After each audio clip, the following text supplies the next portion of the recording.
Good afternoon, everyone. It is my pleasure to be here.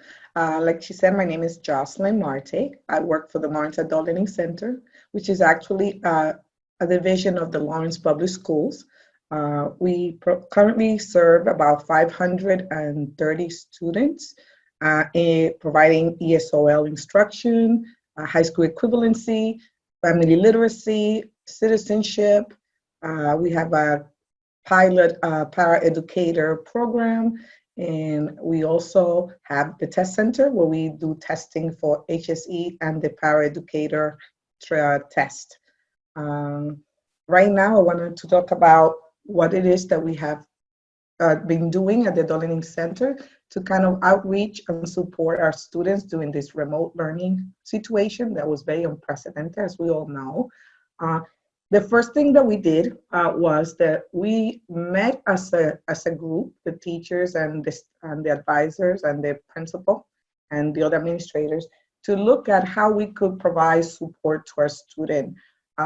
Obviously, we needed to provide remote learning, but also how can we continue to connect them to resources desperately needed during this situation. So the initial goal was that to be able to reach out to each of our students and to be able to find out what are the resources that they needed, what were the current situation, and if they were in need of any referrals, and also to identify whether they have the technology necessary to be able to continue with remote learning during the time that we were expecting to do. We also wanted to find out whether they were able to do it, not only if they had the technology, but if they had the time. And we wanted to assess whether they had children at home that were in the school system that also needed support for learning as well. So at the beginning, we kind of follow an all hands on deck approach where both the teachers and the advisors divided up the group. As you can imagine, 530 students is a lot.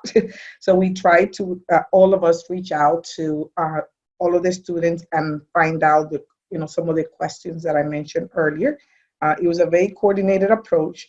And the idea was we really didn't want to flood the students with too many phone calls, too many intrusions in their life when they were handling so many other issues.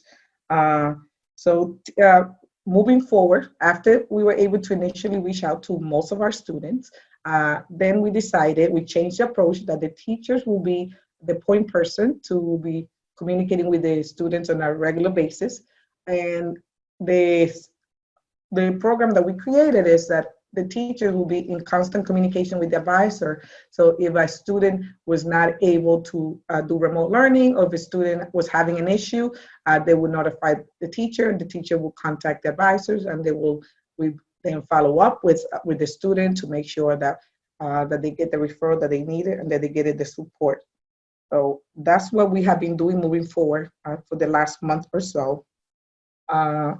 Another piece of this that we felt was very important is to be able to gather the resources that the students needed. So I was able to create a resource list outlining all of the possible resources, ranging from food services, what were the food pantry that we're providing support to the students, to medical care, to testing, to housing situations, to financial assistance, unemployment, mental health, domestic violence, you name it. We try to take care of all of that. And I share that resource guide with all of the staff, both the teachers and the advisors, so they could utilize that, the resource guide, if a student shared that they needed a certain service. So,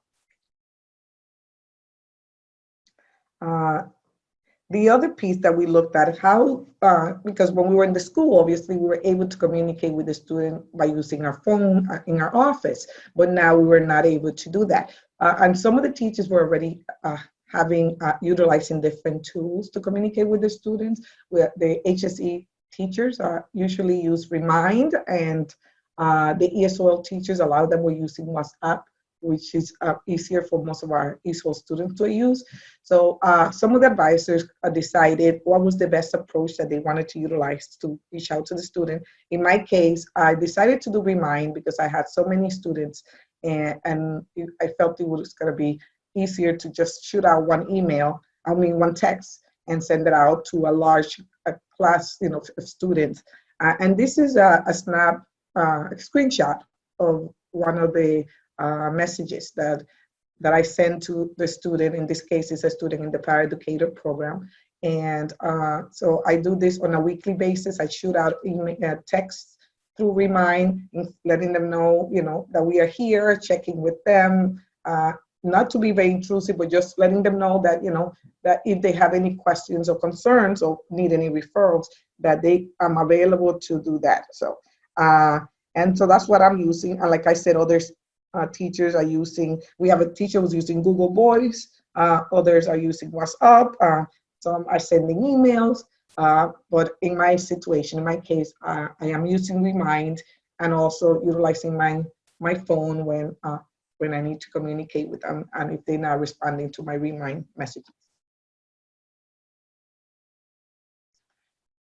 So the key lessons, I think, for us at the Adult Learning Center, and we were very clear from day one, we did not want to overwhelm our students with phone calls. And we understood, the students have a lot on their plates right now, and, we just wanted to be a source of support and encouragement.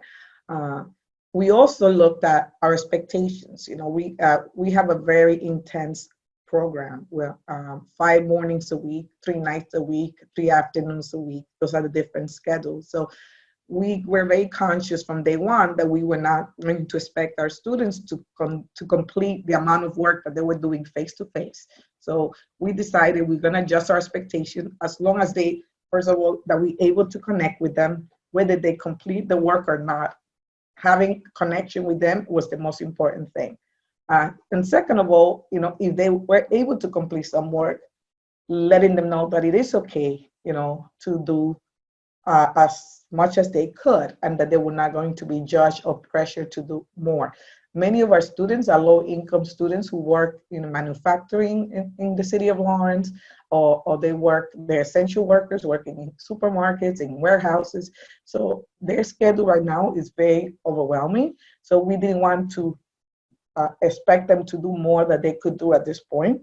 And we wanted to emphasize to them and was that connection is the most important thing, that we wanted to make sure that they're okay and, to keep that connection going. So we wouldn't, once we came back from remote learning, that we wouldn't lose the students. And really checking in for support. A lot of our students were struggling, like I mentioned, they're low income. We have quite a lot of our students who are self-employed. They're barbers, they have working hair salons, Uber drivers. A lot of our students are Uber drivers. So now we're really helping them fill out their unemployment applications for self-employed individuals. And that has been a source of support for them, because obviously one of their biggest concerns is how could they provide financially and pay their bills and provide for their families if they didn't have any income coming in. So being able to remotely help them go in, apply for unemployment, I know they're very pleased and grateful to be receiving that. And using Remind for group text and individual replies has worked very well for me. I know the WhatsApp and Google Voice has worked well with the other advisors. So those are some of the key lessons that we have learned so far that we wanted to share today with the group.